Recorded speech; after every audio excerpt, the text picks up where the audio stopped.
Suppose that a vacuum cleaner salesman also sold medicine.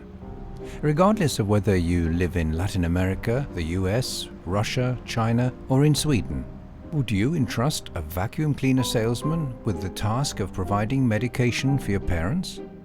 This is a global problem, but only very few realize that it also affects many other political questions, from economics and environment to peace. Medical research sounds very good, but the fact is that the research is controlled by salesmen who are now in charge of marketing departments in pharmaceutical companies that require drug researchers to put company profits ahead of patient safety. In this trilogy, we're going to have a look at Sweden, a beautiful country whose populace believes in democracy but doesn't fight for it, at least not when it comes to medicines. Strong economic ties have developed over time between psychiatry and the drug companies. Maybe that's not so strange, since psychiatrists prescribe drugs without having to prove a diagnosis. But why should this concern people at large? Well, psychiatrists are also involved in setting the guidelines for general practitioners. The guidelines your physician is obliged to follow.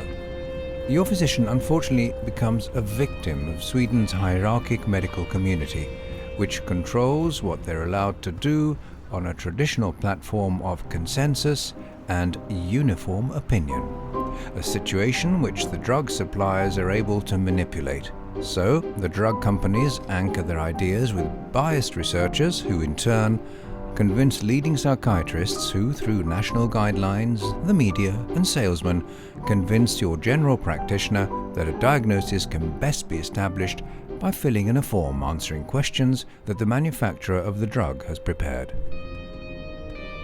In Sweden, this way of doing business isn't questioned. Any criticism is blamed on the influence of religious and/or political movements.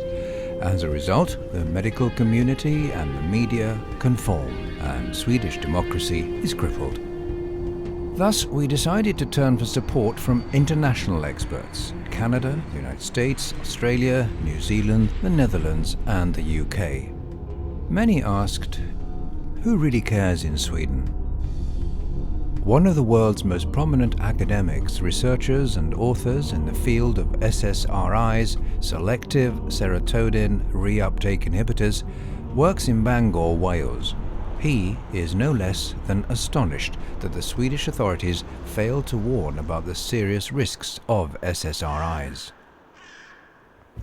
Hello, I'm David Healy, and I'm here in Stockholm to talk about the SSRI group of drugs, because this is a group of drugs that began life here in Sweden.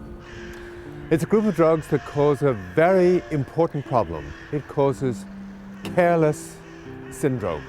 Now, roughly 1 in 10 people here in Sweden, as elsewhere in the world, are on these drugs, and roughly half of those, that's close to 500,000 people, have careless syndrome. But if you go and check the literature, or if you check for TV programs about this condition, you won't find them. It's not described elsewhere. There are people here in Sweden who know that it happens. There are experts who are aware this happens, but who keep quiet about the problem and don't discuss it. We're also here in Stockholm because Stockholm is obviously the place where Stockholm syndrome was first described. And this is a problem that you risk getting every time you go to see your doctor and get put on these pills or other pills that you could get put on. You need to be aware of this risk, which again is a further problem not being talked about, either here or elsewhere. In Boston, we find one of America's most knowledgeable and respected journalists in the field of psychiatry and drugs. Robert Whittaker has written several books that all Swedish politicians would be well advised to read. What the Swedish audience needs to understand is the sort of cultural context in which the drugs were tested. And it wasn't a neutral scientific context. There was a discipline, American psychiatry, that wanted to tell a story of how these new drugs were effective. That's the first thing. The second thing you need to understand is that the people who tested the drugs and the people who wrote about the drugs in scientific articles and the people who spoke to the American public and eventually to the Swedish psychiatrists in world meetings, they were all being paid by the drug companies. They're being paid to be consultants, they're paid to be on speakers bureaus, paid to be advisors. So they have a vested interest in telling a story about how effective the drugs are and how safe they are. So there was nothing scientific about bringing these drugs to market in a neutral, unbiased way. And we can see that.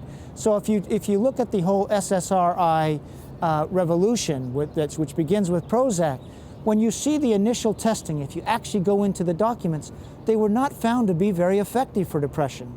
In fact, if you go into the Eli Lilly documents, they were found to raise the risk of suicide dramatically, like 6-fold higher than the old, in the very first test, than the old tricyclics. They weren't effective on patient scales in terms of helping lift depression. And so a false story had to be told.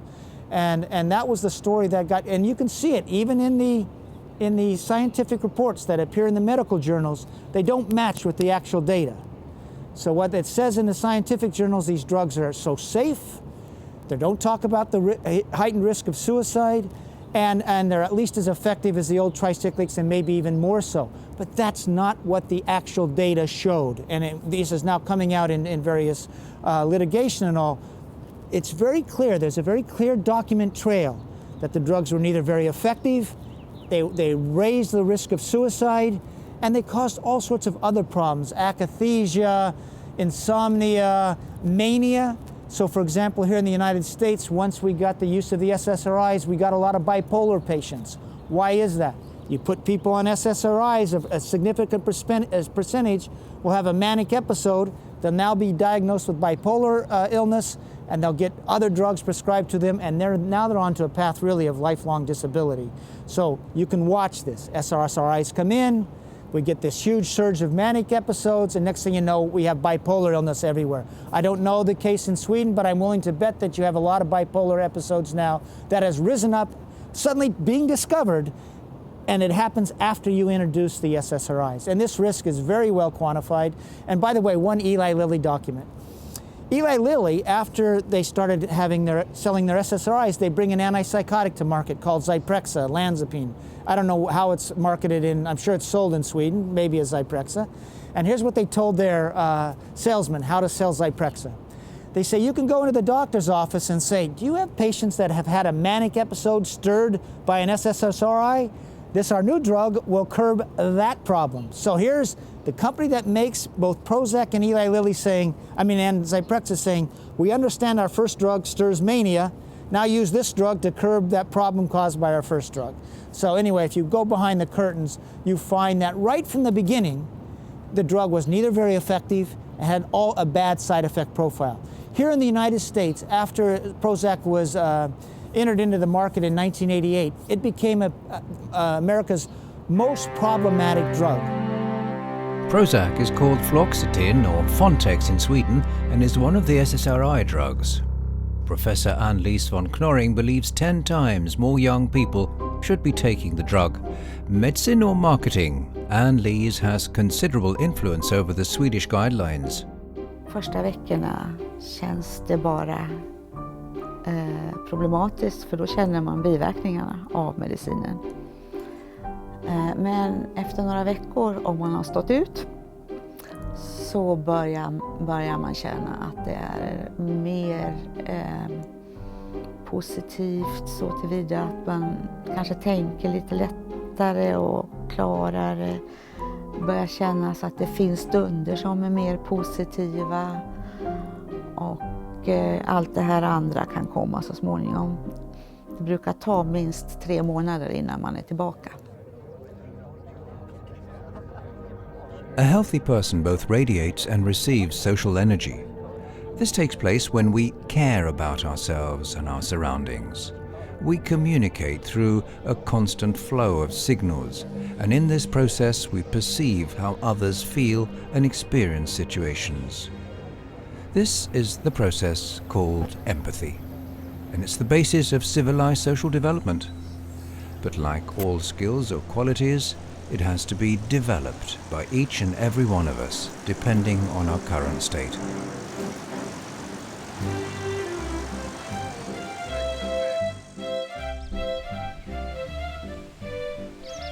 A Swedish doctor, Nisse Simonsson, travels around the country lecturing on the art of helping yourself and others. Wherever he speaks, the auditoriums are filled to capacity. Jag har alltså varit då läkare och kirurg i 40 år. Jag har suttit med i lokal läkemedelskommitté en massa år. Och under åren så har jag börjat fråga mig om den påtryckning jag får ifrån läkemedelsindustrin, om det är liksom någon Moder Teresa-verksamhet eller om jag blivit manipulerad av oerhört skickliga, mycket välplanerade sätt att få mig att automatiskt skriva deras preparat när jag hör en patient säga vissa symptom. Jag tror när jag tittar tillbaka att jag har låtit mig luras. The Alliance for Human Research Protection offers news and information to doctors and journalists all over the world about what's happening inside the pharmaceutical companies. The chairman and one of the founders is Vera Sharav. I'm often asked, why am I doing this? It's such a monumental, imbalanced battle. There's such a thing as a human conscience, and one's experience, of course, always comes into play. I'm a child of the Holocaust. I was in a concentration camp. My father died in. And as a survivor, I came out very angry. I was very angry at the world that let it happen. And so when I see evil and I see people looking the other way because it's too upsetting or it's don't want to be involved, my instinct is to fight, to be at least one little voice, yes, against a monumental industry. But I do have to ask, where are the doctors who see the damage in the patients to whom they prescribe these terrible, toxic drugs? They see children gaining 75 pounds. How could they not see it? Why are they surprised about diabetes, about suicide? They see the damage, or should see. What about the teachers? Why are schools becoming referral grounds for a so-called mental health industry? Where are the public officials who are supposed to look out for the public good, the public's best interest, not the pharmaceutical industry's profit margins? Where is the academy? Where are the professional organizations? We're talking about elite physicians in the most highly civilized Western world. They're all now part of a concerted effort to market the drugs, to increase sales, no matter what. However, to blame the drug companies is like blaming the car companies for the traffic accidents. Jan Albinson is a psychotherapist and one of the founders of Kilen, a consumer institute for medicines and health in Stockholm. For 35 years, Jan has been working with medicine-related questions from a consumer perspective based on consumers' own experiences, anxieties and knowledge, or lack thereof. Mainly, Kilen has helped people recover from drug addiction as well as understand how drugs affect the body. Många människor som har fått SSRI har ju faktiskt inte alls fått det därför att de är gravt svårt deprimerade, utan de har fått ungefär som man tidigare använde de här lugnande medel. Det har varit krissituationer, skilsmässor, dödsfall och liknande då. Och sen har man fått SSRI med hänvisning ofta till att bensodiazepiner, de gamla medlen, de är beroendeframkallande och därför så är det här bättre då. sen så blir det ändå så för de allra flesta att man tycker att ja, men nu kan vi sluta med de här medlen. Och så en del gör ju det på egen hand. Man stoppar upp helt enkelt med att ta tabletter och så mår man fruktansvärt dåligt och förstår inte vad det är. Man går kanske till läkaren igen, eller med all sannolikhet så går man till läkaren och berättar om hur dåligt man mår. Och då talar doktorn om att det här är depressionen som kommer tillbaka. Alltså den depression som aldrig har kommit överhuvudtaget. Men ändå, nu kommer depressionen tillbaka, nu kommer din sjukdom, din svaghet tillbaka. Därför måste du fortsätta med de här medlen. Och det är ju ett av de allra vanligaste skälen till att människor äter de här under så lång tid fastän de inte behöver dem. Men sen när de ska sluta, så där har ju Kilen fyllt en väldigt viktig funktion. Alltså därför att där har ju ändå kunskap funnits om vad som kan hända, hur det händer, hur lång tid det tar och allt det här som är så skrämmande. För man kan nog säga så här att ja, det är inte de här abstinenssymptomen i sig som är det allra svåraste, utan det är rädslan för vad som händer. Att jag håller på att bli tokig, att hjärtat håller på att stanna eller att musklerna ska brista och sånt här som människor kan uppleva. Då.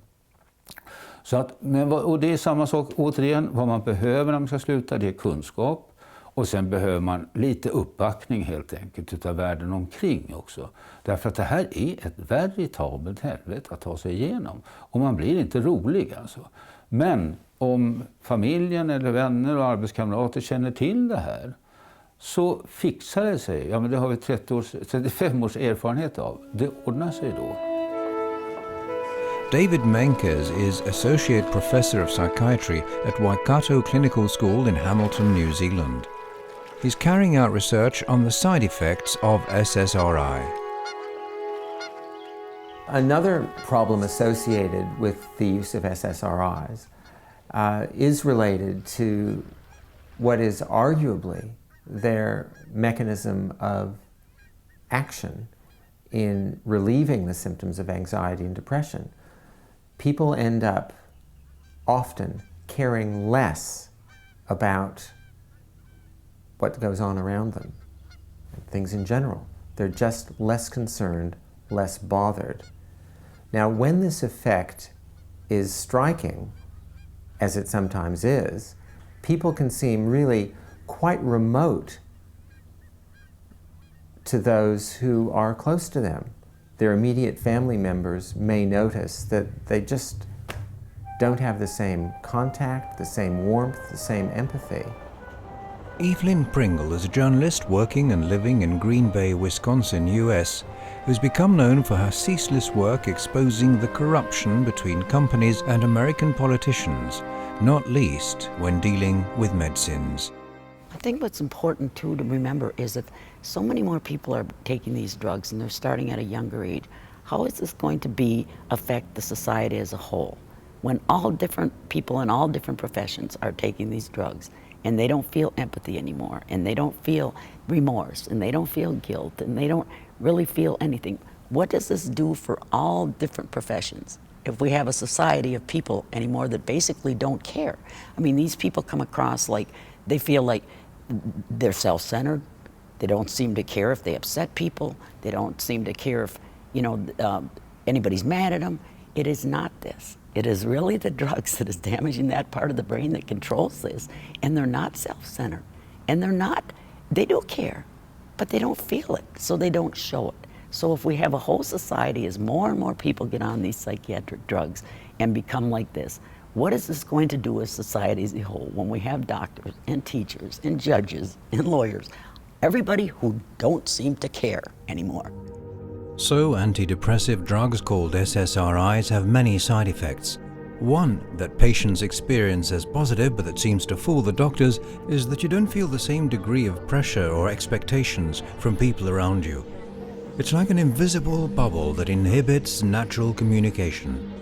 And it's here that something very serious happens that researchers dare not speak about. A person's empathetic ability and conscience seem to be reduced.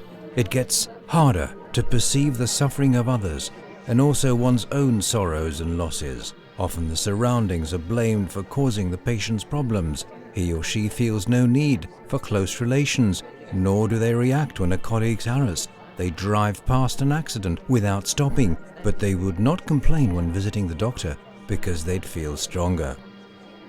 Proof that SSRI works is that soldiers in war situations receive SSRI medication against nightmares and bad conscience. With SSRI, the soldier is less burdened by the guilt brought on by his acts. Lisa Chedical, a recipient of the American Pulitzer Prize, wrote a series of articles in 2006 which shook the United States. Soldiers are treated with SSRI and commit suicide. We found cases where the families of troops who would receive, after a troop commits suicide or dies in the war zone, receive an autopsy report or a criminal investigation report. If the cause of death is either suicide or not hostile, families get a report. There's an investigation done and families get a report, and families were seeing in the report that a soldier was put on Zoloft or Prozac or Celexa, and the families didn't know it while they were in the war zone. They'd be placed on these medications and then would commit suicide, and the families were telling us on the phone, you know, they had no idea. And there's no indication in those cases that we found that the troops were monitored or received any counseling. And in some cases, the families had great concern when they saw Zoloft or Prozac. Was that a safe way to treat soldiers who are having anxiety and depression in the war zone? The military then gives SSRIs to soldiers in war zones to lessen their sense of guilt and empathy, which might lead to nightmares and conscientious remorse. The soldier receives exactly the same drug as the Swedish judge, the teacher, or the doctor. Everything is hidden behind words like depression, trauma, or PTSD, that's post-traumatic stress disorder. Professor Wolfgang Rutz has long experience of SSRI and its effects on men who've been at war. Alltså ett av de kliniska symptomen på en djup depression är att ha försyndelseidéer till den och den, eller då när jag var på något vis i början på mitt liv har kränkt den och den personen, eller jag har svikit min partner, eller jag har svikit min familj. Då har jag försyndigat mig på ett sätt som inte kan gottgöras längre. Även om det är bagateller det rör sig om. Men det är ett väldigt typiskt tecken för djupa depressioner. Att ha den här känslan av att ha försyndigat sig. Att ha kränkt någon, att ha gjort någonting som inte kan gottgöras. Så på det sättet kan man ju säga, liksom i det ögonblicket som jag behandlar den här depressionen, som ligger bakom de här försyndelseidéerna bland annat, så försvinner de här försyndelseidéerna. Och spelar inte någon roll längre. Och alltihopa liksom blir mer realistiskt och jag kan fortsätta att leva. Så på det sättet hänger det ihop att behandla med piller en djup depression och få försyndelseidéer och dåligt samvete på det sättet att försvinna. You could be a mother or a girlfriend getting emails from your soldier, and Swedish soldier or US soldier, saying, help, I'm losing my mind, and you call the commander and say, send my son home. They're not sending people home. They're going to keep them there as much as possible. And the one way we found through our reporting to keep a soldier in the war zone is to place them on SSRIs. The journalist Martha Rosenberg lives in Chicago. After interviewing many American soldiers, she's deeply worried about their experiences with SSRI. When soldiers have been treated for their post-traumatic stress disorder with antidepressants, they are going to lack empathy for the people they might have harmed or killed, and empathy for themselves as somebody who was made into a killer. And as long as they remain on these drugs, they're not going to process the real emotions of empathy that are in almost all people, except psychopaths. Most people have a natural empathy. And so the SSRIs, I strongly believe, enable easier killing on the part of soldiers, but just as importantly, they enable the soldier to not approach that and not deal with that in his own conscious or her own consciousness, because the drug has prevented the human emotions to be front and center. Dee Mangin is a physician and director of the Primary Care Research Unit at the Christchurch, New Zealand School of Medicine. She has long experience of SSRI and is a popular lecturer worldwide. These drugs can be helpful, and they can be helpful because they can relieve negative emotions like sadness and worry and grief. And these are normal human emotions that we all feel. It's part of being alive, and they're almost always distressing. So you would think that it would make sense if there was a pill that could take these away and make you feel better, that you should take it. But the trouble is, with every decision in life, there are always trade-offs. So the important thing to understand in removing the negative emotions of being alive, of day-to-day life, there's a trade-off, because if you take the pill to make you feel better, you also may reduce the capacity for feeling love, affection, caring. And so that has to be balanced against removing what are normal human emotions. Careless syndrome on these drugs is one that poses huge problems for the judicial system and for life generally in any major democracy, which depends on subjects being able to responsibly sign contracts, undertake agreements of various sorts, and just for natural and normal social life. The bonds of a husband to their wife, the bonds of parents to their children, friends to each other. If we don't care in the normal way about these things, there is a risk that a husband is going to leave a wife and regret it afterwards, or that a mother will leave her children because she just doesn't have the normal feelings, and later will be very regretful. She may deny the grandparents access to the children. She just doesn't bring them to see the grandparents because she couldn't care less. These are things that can be very problematic for the grandparents. When these drugs came on the market first, we only looked at their effect on rating scales that looked at items like sleep and anxiety and things like that.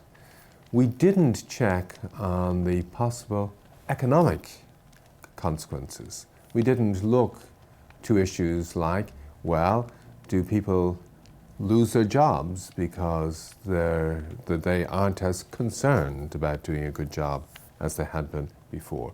Do their relationships break up? Do they have accidents in cars because they don't take the usual amount of care? These are all things that we simply don't know the answers for. We do know that people get careless on the drugs. You have to think that a proportion of those people will do things that they wouldn't have done if they hadn't been on the drugs, and which they will regret deeply afterwards. But aside from the personal regret, there is an issue generally for all of us. Are the contracts that are signed under the influence of these drugs valid contracts? Is the murder that is committed under the influence of a drug actually murder? Should the person who takes their own life under the influence of a drug be regarded as having committed suicide or not? Can they form the intent to kill themselves that people form when we consider it to be a valid suicide? We don't have answers to these things, and we won't get answers to these things unless the judiciary and the police and everybody who's involved in the things that can happen recognizes that there is an issue that we all need to think about, and we need to work out what is happening and what the appropriate levels of responsibility are. Marie Åsberg is one of Sweden's most prominent authorities in psychiatry. She's been involved in this field from the start, and her praise of SSRIs has contributed to a significant degree to the commercial success of the pharmaceutical companies. Jag tycker att SSRI, för det första, alltså de här medicinerna är en välsignelse. Det tycker jag verkligen. De är väldigt bra för de människor som har depressionssjukdomar och som inte tålde de gammaldags medicinerna som gav mycket mera biverkningar. Jag tycker de är en välsignelse. Sen är det ju så att de är lätta att skriva ut och de är inte farliga och det är svårt att ta överdoser som man dör av och sådär, så att de kanske används på lite vaga och lite lösa och lite alltför vida indikationer.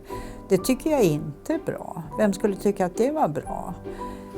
Men det finns ju ett problem i alltså att veta vad som är en depression och vad som inte är en depression. För det kan ju finnas depressioner som ser lite annorlunda ut med lite annorlunda symptomatologi, där det kan vara meningsfullt att försöka ändå med en SSRI-behandling även om det inte är ett typiskt tillstånd.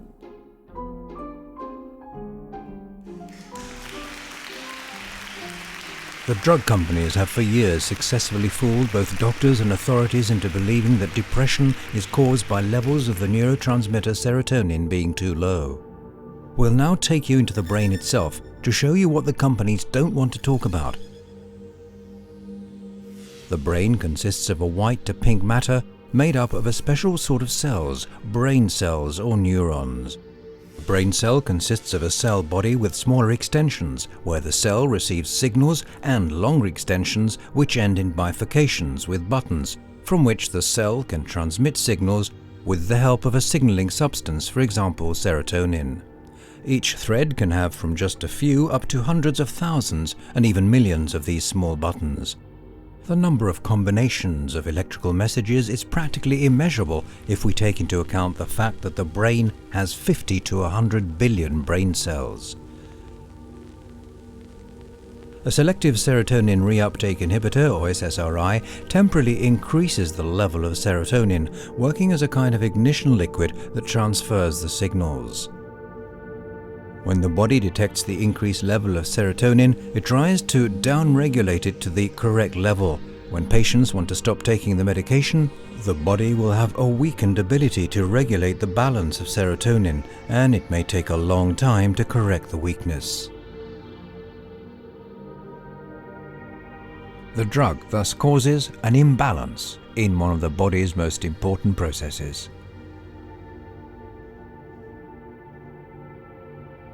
Billions of cells are affected, but no researcher would know exactly what cells are affected. But through observation of side effects, we know that reproduction instincts, libido and sex are affected.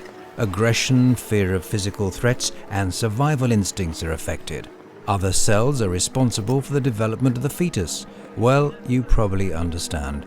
With billions of vital brain cells affected, the risks are hard to gauge. Nobody can really tell what will actually happen, only that side effects do occur. One of these is that we care less, which the drug suppliers call the antidepressive effect.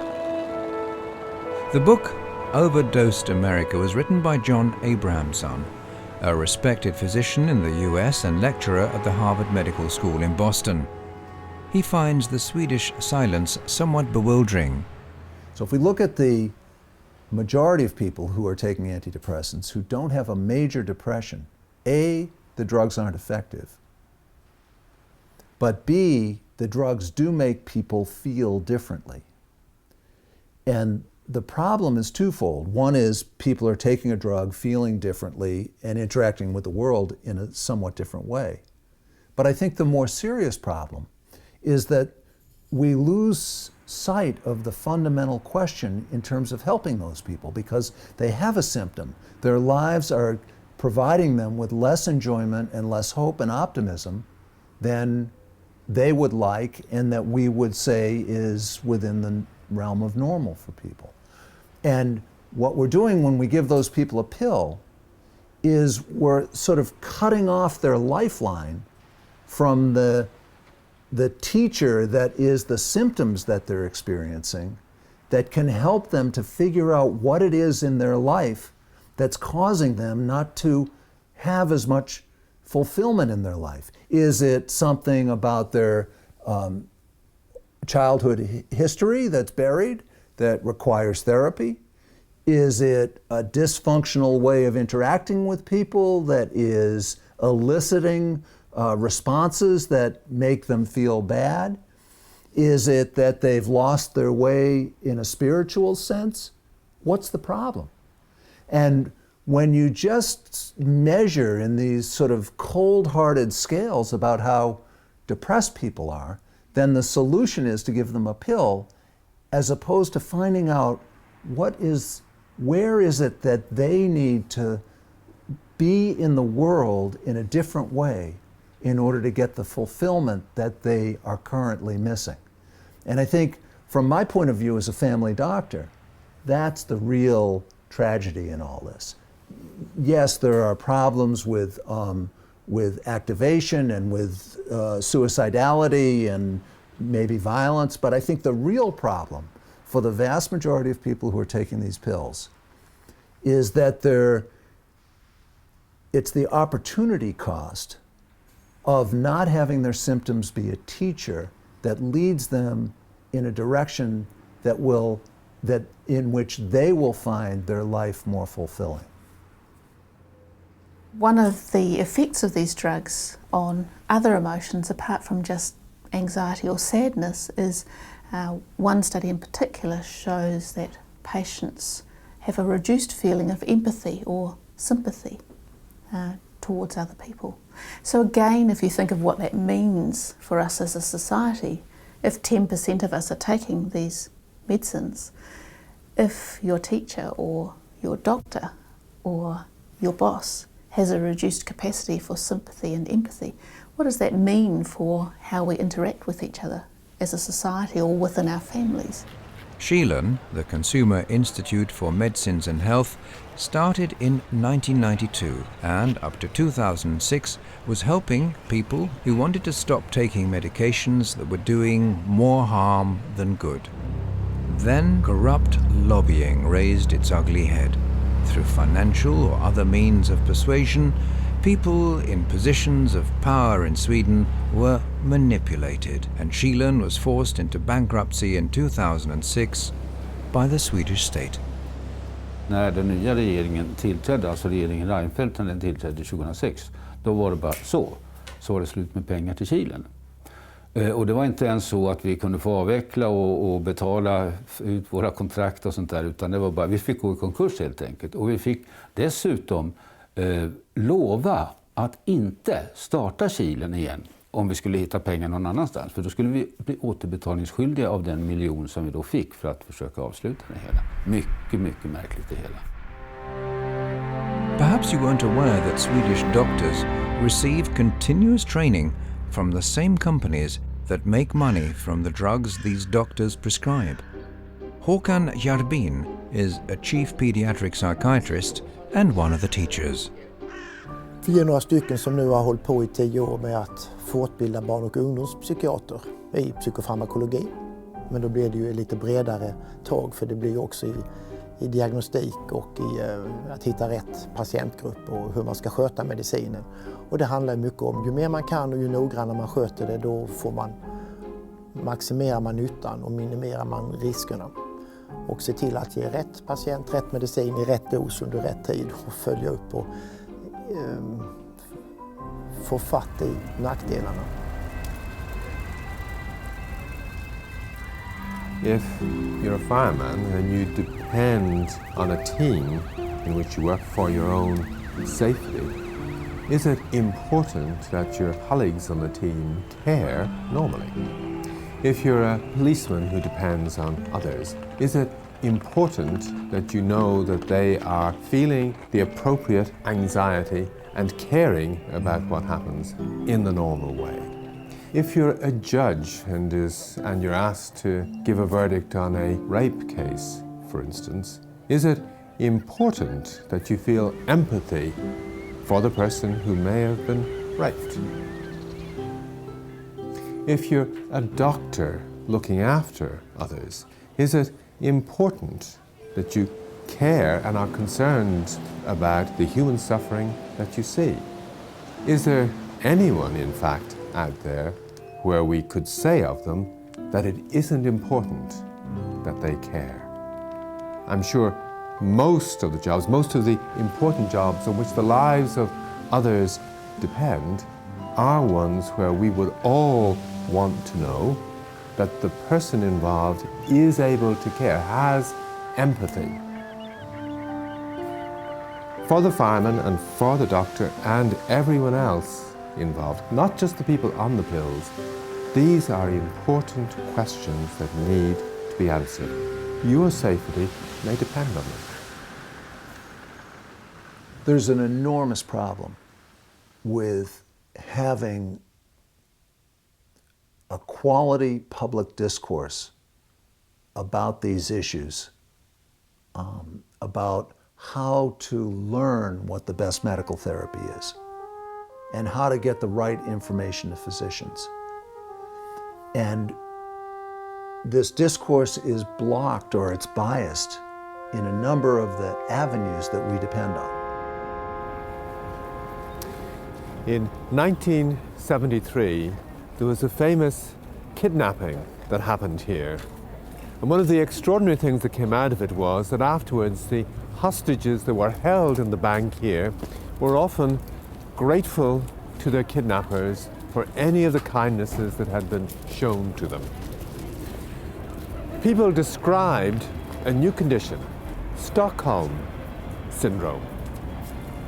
This happens when you're isolated from others, when you feel that the person who's holding you in isolation holds your life in their hands, and if they also seem to be kind to you, if they're not hostile or abusive.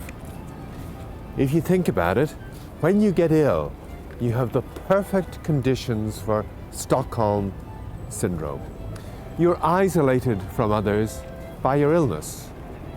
The person you go to for help, your doctor, you believe holds your life in their hands. And above all, they appear to be showing kindness to you. They really are genuinely concerned about you. For this reason, you want to be kind back to them. And one of the things you do is you often don't report on the problems your treatment may be causing you. The tricky thing for you and your doctor is that he or she hasn't been told about Stockholm syndrome. They don't know that they're holding you hostage and that you're perhaps not able to tell them important things about what may be going wrong on your treatment. None of our doctors are trained to handle this kind of hostage situation properly. Ann-Liis is a researcher and major contributor to the misleading information distributed by the Swedish media during the last 20 years. He receives hundreds of thousands of Swedish krona in research funding each year to promote SSRIs. Professor David Healy just described the Stockholm syndrome. We asked Göran what Swedish doctors actually knew about depression. Jag skulle vilja säga att kunskapen är varierande, men den har blivit oerhört mycket bättre under de senaste 15-20 åren. Och det tror jag till stor del beror på de här nya antidepressiva läkemedlen som vi har fått. Därför att de är lätta att använda och fungerar väldigt ofta väldigt bra. Och då blir doktorn glad och intresserad av psykiatri, precis som jag blev en gång. Att det här var tillfredsställande.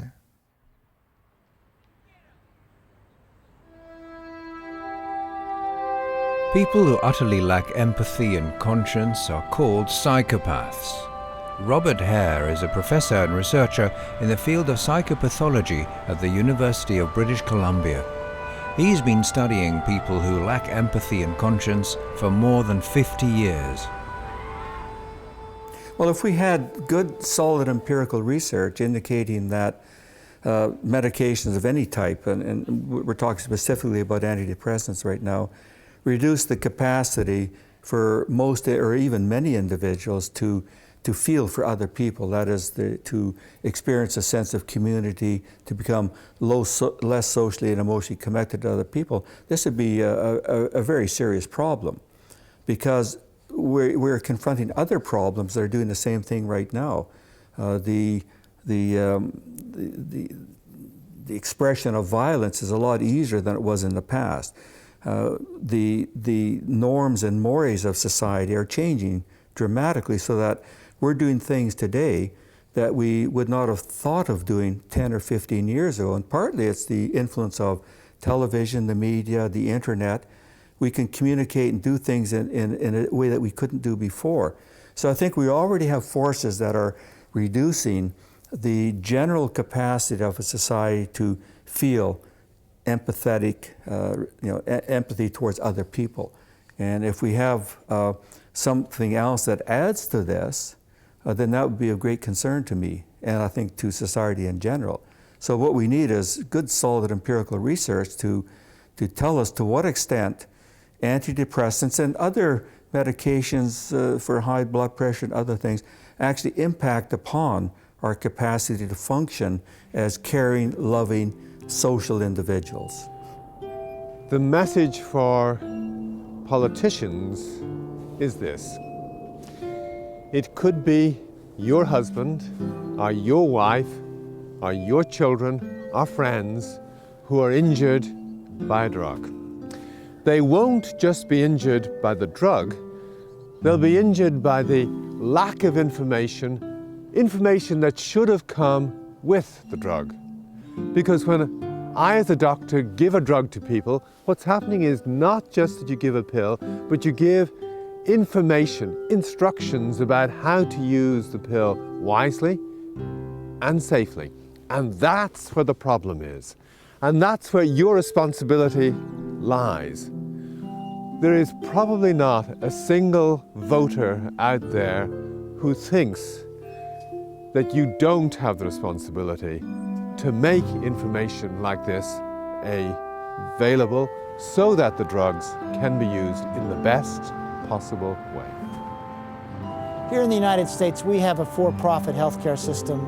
Pharmaceutical money absolutely corrupts what we are told about new drugs, corrupts the medical profession, corrupts psychiatry, and to hear that maybe you are getting the same nonsense told about drugs that we are in the United States, and that your psychiatrist is getting corrupted in the same way that our psychiatrists are corrupted, it's a really disheartening story to hear. En dotter till goda vänner här nere i Mälardalen tog sitt liv. Och då blev jag intresserad av det här med SSRI-preparat. Jag tror hon hade fått slut av en kille eller någonting. Och då fick hon lyckopiller, som tidningarna kallar det, utav sin doktor. Utan att han talar om att de här har 234 olika biverkningar. Bland annat att man förlorar känslan. Och hon skrev i ett avskedsbrev att hon förlorade sin ömma hud. Att känna hur livet var. Och hon ville inte stå ut med det om det skulle vara så resten av sitt liv. Och då frågar man sig, om detta sker bland människor som fattar beslut i svåra situationer. Om jag är deprimerad som distriktsläkare, och många distriktsläkare kvinnliga är deprimerade. Om jag gör det när jag går på akuten och har 15-20 patienter som ligger och skriker och väntar på att få vård.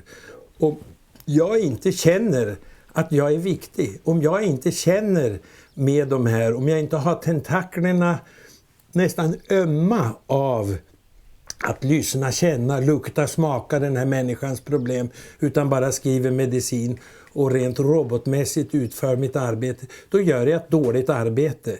Och då frågar man sig, av de 800 000, hur många i viktiga positioner sitter och har tvättat bort, som har stoppat huvudet i ostkupan för att orka gå till jobbet nästa dag. Det finns en dold fara. Det här är ju hypotetiskt resonemang. Men det ena leder ju till det andra. Att man börjar fråga sig, vad leder det här till i förlängning? Vi har ju haft ett antal fullständigt groteska mord. Och jag har brevväxlat med en ledande kriminolog om det här.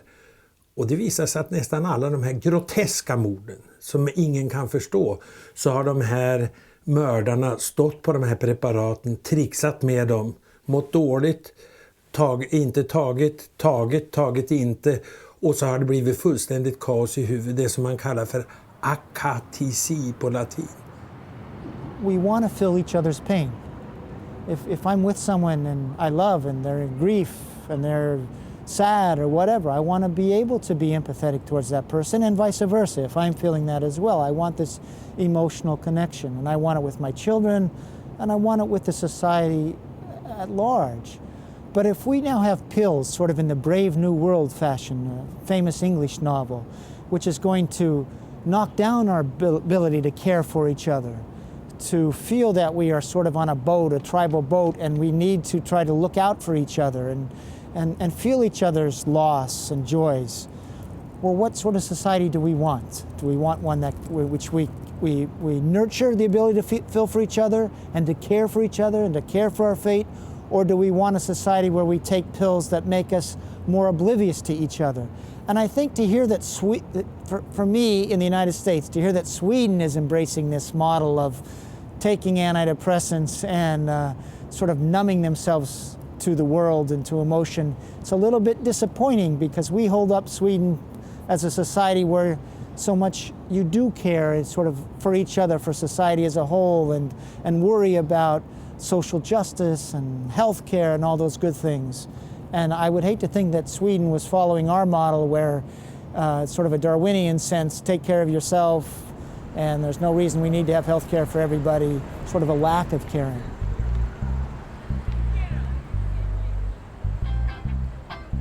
So like most things in life, there are two sides to the story. And the use of these drugs to treat minor degrees of depression or social anxiety, I think is inappropriate. These drugs, because of their side effects, should really be reserved for cases of real illness. And not only that, but because of those side effects, cases of real illness that are treated need to be monitored and followed up quite carefully by the prescriber. I mean, historically, this hasn't been done. When these drugs were first introduced in the late 1980s, they were seen as being relatively free of side effects and easy to use, easy to prescribe, easy to take. And now we've learned that it's not that simple, that the decision to take the drug needs to be made carefully by both the prescriber and by the patient, and that the possible side effects need to be kept in mind and watched for. So really, it's just a question, I think, of giving more serious consideration to the decision to take a pharmaceutical chemical into one's body that's specifically designed to affect brain chemistry and thus one's thinking, one's emotion, and one's behavior. These are certainly concerns that we have to have, but this requires large-scale research. And it's not likely to be research that's going to be supported by the pharmaceutical companies, I would imagine, because the results could be potentially very devastating to them. So I imagine it'd be research that would be required or funded by some nonprofit foundation. Say, look, we've got to get some answers here. I'd be concerned about the impact of some of these medications on people who I would consider to be psychopathic. These are people who don't have a conscience to start with, who have very little empathy to start with. What's the impact of having something that might actually blunt the effect of these mechanisms? I don't know. So what do you get if you take an SSRI? If you're mild to moderate, you really don't increase your odds of getting better over the short term. You dramatically increase your odds of being depressed long term. You increase your odds of ending up on disability, having a cessation of your role function. You also increase your odds of having a manic episode, becoming bipolar. There's some risk of going psychotic.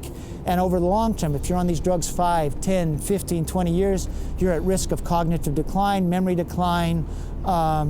There's even some worry about sort of even a broader sense of dementia taking in with people 20 years, some emotional blunting.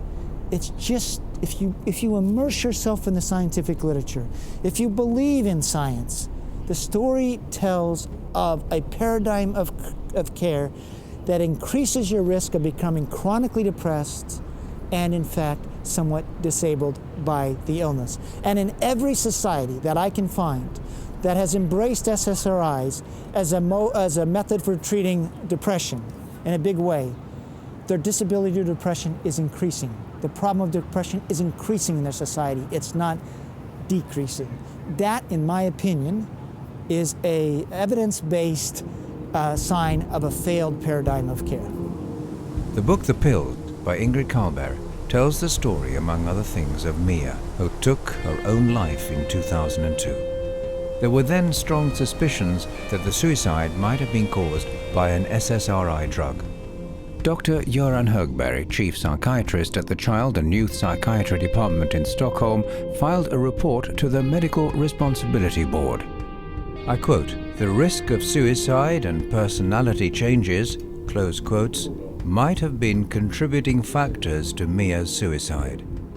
Lars von Knorring, brought in as an expert, totally ignored Högberg's statement, and the council concluded that side effects exist, but they are unusual.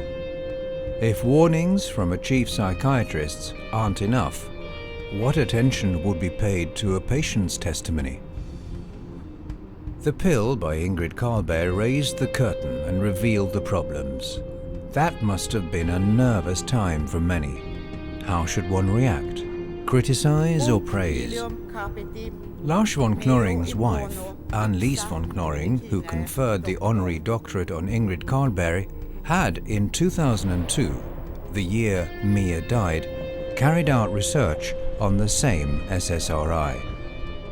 Ann-Liis received a warning from the National Board of Health and Welfare after 14-year-old Linnea committed suicide on May the 30th, 2008.